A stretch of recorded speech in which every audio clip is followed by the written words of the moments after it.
Anybody know what this thing is? Well, they know that teaching's a job. And they often know that, doctors and dentists are jobs. And they know what their parents do. But they don't know about any other jobs there are out there. You're really making the best use of all the bit that you've got. I think the best way to come in for a new ambassador would be to stick with what you're aware of. Try and take something that you do every day and try and adapt it into something for the class. STEMnet provides students that link between what they're doing in the classroom and how that can be applied outside of the classroom. I'd like to think some of the students will take up engineering as a full-time career.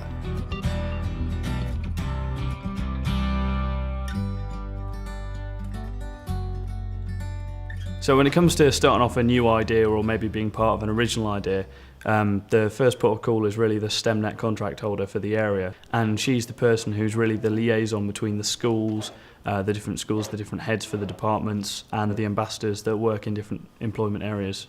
Well, when I show an interest in an activity, I contact the person at STEMnet about it. They then put me in contact with the teacher. Getting in touch with the teachers is sometimes a little bit difficult because obviously for the bulk of their working day, I sort of around about 8:30 through till 3:00, they're very fully committed to their teaching requirements. So there's a variety of ways that I may talk to the school before I turn up, and it depends on time constraints and preferences and what I'm planning to do. So it may be an email conversation, a phone conversation, or I may actually go and meet the school in advance.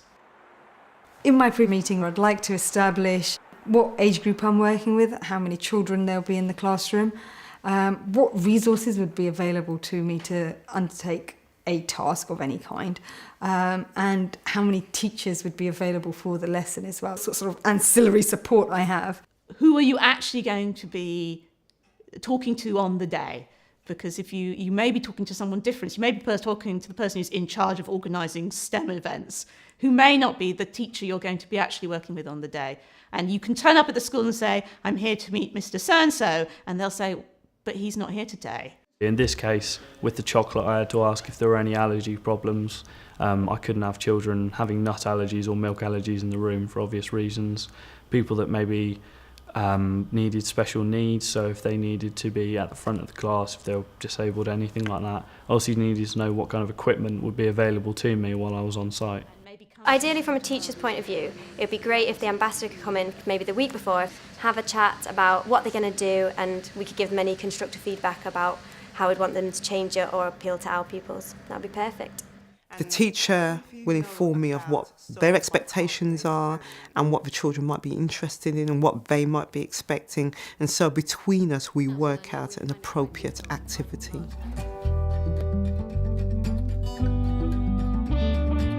The best way to approach a school for new ideas would be to have an idea already on the table, an activity, maybe half planned, but something that you can really grab the teacher's attention with. The thing that's mainly stuck in my mind has been from my school days about 7 or 8 years ago. I went to a university and they did a show on different elements, and it was seeing a hydrogen balloon blow up that made the show stick in my mind, and that's something that I've gone on and recreated, and the kids have absolutely loved it. I got involved in the STEM work through the Bloodhound project.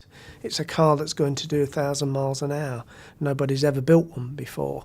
That particular project caught my imagination, and I made some inquiries and said that I was interested in doing that. I've become very enthusiastic about the STEM Ambassador scheme, and so I've been back to my department and I've talked about what I do, and my department has actually a range of resources that help with the activity I run. The kits that we use come mainly from places like this, the Science Centre. They may be loaned out to the school, they may be purchased by the school. There are a variety of kits covering many different topics. For my activity, essentially, in order to make the waste construction furniture, I need waste construction. So being an architect, I've called upon a few builders to see if they can get me some waste. Looking essentially at what is safe waste as well, bits of offcuts of timber or any strip out timber that they have. And I've arranged with the school if that can be dropped off at the school a couple of days before the event, and hopefully they've got some space to store it. This particular activity has very bespoke kit that was specially made for the job. And before I go out to a particular school, I always like to check that each of the kits has got everything in it that it's supposed to have in it. Particularly important when you've got a shared pool of kits, so the activity kits could be anywhere in the country at any one time. My activity involves a Lego robot that has to talk via Bluetooth to a computer. Before I go into the school, I will fire up all the computers and robots that have talked to each other and make sure that they are still talking to each other today. I think one thing that can become frustrating with activities is that not everyone has got the same equipment. You won't be able to have everything that you need. Think about what the message you're trying to get across and make sure that the kit is appropriate to the message that you're trying to get across. We've got the canisters. Yep, check. We've got acid. Yep. Bicarbonate solution. Bicarbonate of soda is a powder. Yeah. Sometimes, in reality, when you're working with children, things don't always go to plan. So I do plan it out roughly. I will spend 20 minutes on this, 15 minutes on that, 30 minutes on that. But in reality, it doesn't always work like that because the children will ask questions, something might go wrong. So you have to be flexible. To make sure that I've got the timing of the session right, I need to practice it, albeit not many times, but I do try and run through to make sure that I've got it at a reasonable sort of length. When I first delivered the Your Band activity, I made my colleagues sit in a meeting room for an hour and told them they were going to have fun to make sure I got all of the backstory and all the spiel right. These boxes look very innocuous, but they actually contain all the equipment you need to make a rehearsal room. You've also obviously got to allow a decent amount of time for questions and answers. Do you want to spend a little bit of time just getting this camera set up now so that I can see the group? I think that was really valuable last time because I knew where I had to position these kids. It's quite important to understand what technology you're going to require. I think the important things to check when you're working on the remote networking basis is to have had contact using the technology with the teacher. They need to be able to get the classroom set up so that you can see all the students and obviously the students can see you. In terms of sound, that can be very poor if you haven't got the right sort of microphone and the microphone in the right sort of place. I'm Dr. Martin Philbin, and we've got an exciting morning. How you present yourself to your audience is a reflection of yourself. I do dress smartly, although I generally don't go in a suit. A lot of teachers these days will wear a shirt and tie, but I don't think a suit particularly gives over the right impression when you're talking to them. So when I first meet the children, I smile, and I smile because that helps break down barriers. Hello, I've been asked to come in and do just a tiny little talk that's introducing some of the subjects that I talk about when I'm at work. There's always an introduction, so you introduce yourself, you introduce why you're there, and you introduce what you're trying to teach children, what you're going to do there. I want to start with a small presentation and I want it to be quite visually engaging, and you can't sustain their concentration for very long periods of time. But I also want them to be able to relate to it. Would we have the life that we have? Children are astute, they're not silly, and they can spot a fake a mile off. They know if you want to be there. If you don't want to be there, they can tell. And the way to engage children is to be interested in what you're doing. And if you're interested in what you're doing, they'll be interested in as well. Discipline can be a difficult topic. I always ask that the classroom teacher stays in the classroom, because at the end of the day, if there's a discipline issue, they're going to be the best placed person to deal with that, and not necessarily me. If I felt like I was struggling, then I would call upon the teacher and say, look, I think this person has sort of walked away from the task a little bit, or got bored, or isn't quite as enthusiastic as the others, and hopefully get the teacher to tackle it. 1, 2, 3. Oh my God. Is that? This was a terrible idea. A lot of things could go wrong, and something always does. So it's a case of making sure there's some kind of backup or some way that it can still progress, even if there is a hiccup.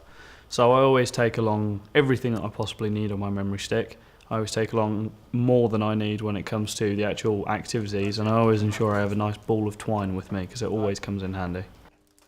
When you stand in front of a classroom of students, it can be very intimidating. You're not quite sure what questions they're going to ask you. I don't think I've ever been asked a question I can't answer.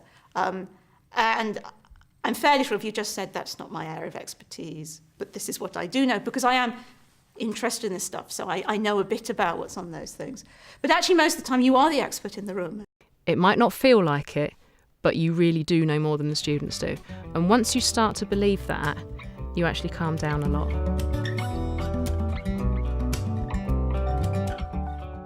I think a lot of ambassadors will be the same. They'll have a set of activities where they're very good at doing it. They know how it goes, they know how it's going to go and what problems they're going to get. So they might find that they're used to doing certain activities and they might try new ones. And I find that the feedback from the teachers especially and the children on what went well, what might have been better, can be added into those set activities for them in the future. The Your Band activity was primarily designed for secondary school children, so from the ages of between 11 and 14, and designed to influence or potentially influence their GCSE choices. Since I've been carrying out this activity, I've experimented with taking that to younger age groups to try and catch them even earlier. And so far I've actually gone down to a year 2 group. Talking to their teacher or talking to a classroom assistant or anyone who's available to tell you about that set of students is always extremely helpful.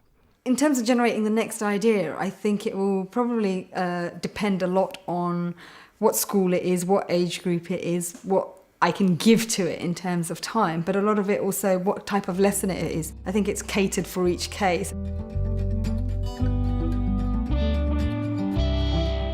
I think doing the STEM activities and being a STEM ambassador certainly has fed back into my professional life.